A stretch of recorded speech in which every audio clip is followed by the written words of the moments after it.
It is getting real down here in Bali. I just had my first motorbike ride, I guess.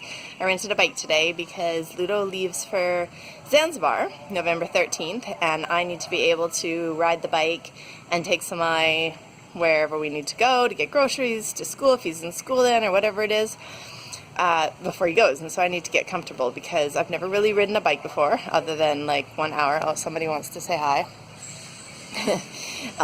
In Thailand, and that was somewhat disastrous. So it was time for me to learn. And picking to learn in rush hour traffic in Ubud today was quite the crash course, but luckily I didn't crash. But it was a great lesson in personal development for me. So let's talk about fear. I was so freaking afraid, and like my hands were shaking for the entire time, and every time we got off the bike I was just like shaking. I almost just wanted to burst into tears. Because the concentration was just so hard and there was so much to focus on and think about, and I felt so vulnerable, right? Like, I mean, bare arms, bare legs, I'm out there, like I had a helmet on, but really exposed. And so there's so much fear, and there's so many things in life that put us outside of our comfort zone, that put us into fear. And what really helped me today, I wanted to share in case it can ever help you.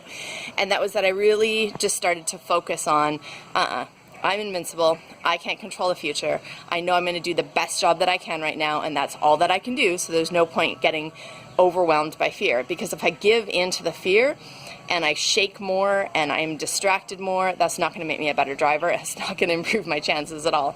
So I envisioned this little protective energy bubble around myself, and I just kept repeating in my head, I'm invincible, I'm invincible, I'm invincible.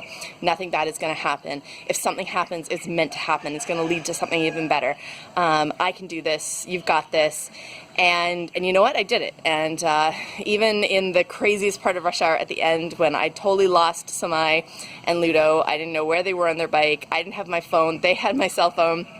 And I was just like, all right, I've just got to go for this. Luckily, I know the roads well enough now to find my way home alone, but I did it. And I accelerated once when I meant to brake and almost hit a car that luckily was stopped, and I didn't hit it, but it was a close call. And I'm just going to get better from here and more confident over the next 2 weeks. So I just wanted to share my tips on overcoming fear and just the power of the mind, and how there's no point in worrying. Fear doesn't bring us anything.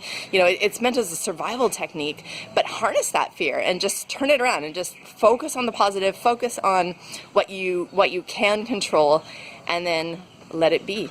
And when I first got on the bike, somebody gave me some tips, because he's quite the pro. He starts the bike every day now, and they took a little video of me practicing up and down the road before we went off into traffic. So that's coming up next.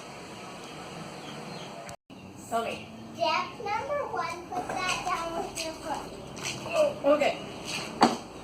Step number 2, put the key in. Okay. And then bring it that way. That's on. Okay. Step number 4, hold on to this. Hold on to this. And then push brake. that button. Push that button. Where? This one? And then I'll show you how to move. From that. Okay. Don't make you go forward, though. You just move backwards with the button. Oh. Okay, you guys better clear out of the way here while I try to turn around. Slowly.